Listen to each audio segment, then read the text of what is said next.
જય માતાજી મિત્રો, આજે આપણે વધેલી રોટલીના પીઝા બનાવીશું જે એકદમ ટેસ્ટી બનશે અને નાના મોટા બધાને ખૂબ જ પસંદ આવશે અને સ્પેશિયલી બાળકોને તો ખૂબ જ પસંદ આવશે.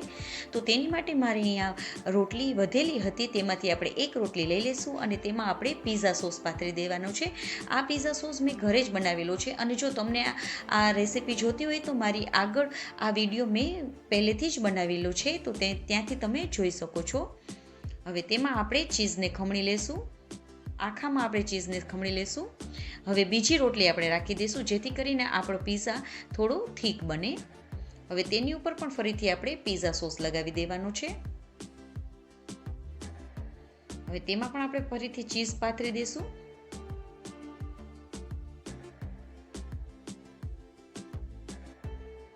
હવે મેં અહીંયા એક કેપ્સિકમને કટકા કરીને લઈ લીધા છે, તે લઈ લઈશું અને સાથે ડુંગળી ને પણ સ્લાઇસ કરેલી છે તે નાખી દઈશું. તમે અહીંયા ટમેટાની સ્લાઇસ પણ નાખી શકો છો, બાફેલા મકાઈના દાણા નાખી શકો છો, પનીર નાખી શકો છો, ગમે તે વસ્તુ નાખી શકો છો.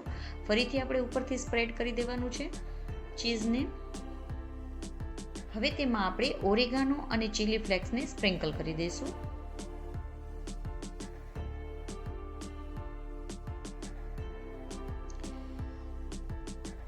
તો હવે આપણે એક સાઈડ આપણે તવીને પણ થોડી ગરમ કરવા મૂકી દઈશું. તવીને આપણે થોડી જ ગરમ કરવાની છે અને ગેસની ફ્લેમને સાવ સ્લો કરી દેવાની છે અને તેમાં તમારે ઓઇલ, બટર ગમે તે તમે તેમાં પાથરી શકો છો અને આપણે જે પીઝા રોટલી છે તે રાખી દઈશું અને તેને કવર કરી લઈશું જેથી કરીને આપણું પીઝા એકદમ સરસ રીતે ચડી જશે અને ગેસની ફ્લેમને સાવ ધીમી જ રાખવાની છે.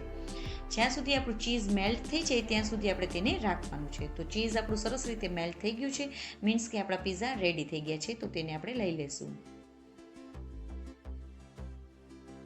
તો આપણા પીઝા વધેલી રોટલીના પીઝા રેડી થઈ ગયો છે જે એકદમ ટેસ્ટી બને છે. તો આપણે તેને કટ કરી લઈશું.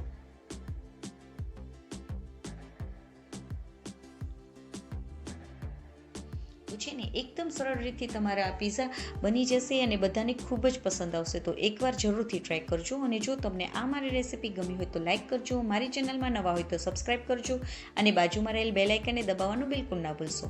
અને તમને આ મારી રેસીપી કેવી લાગી તે કમેન્ટ કરીને જરૂરથી જણાવજો. જય માતાજી મિત્રો.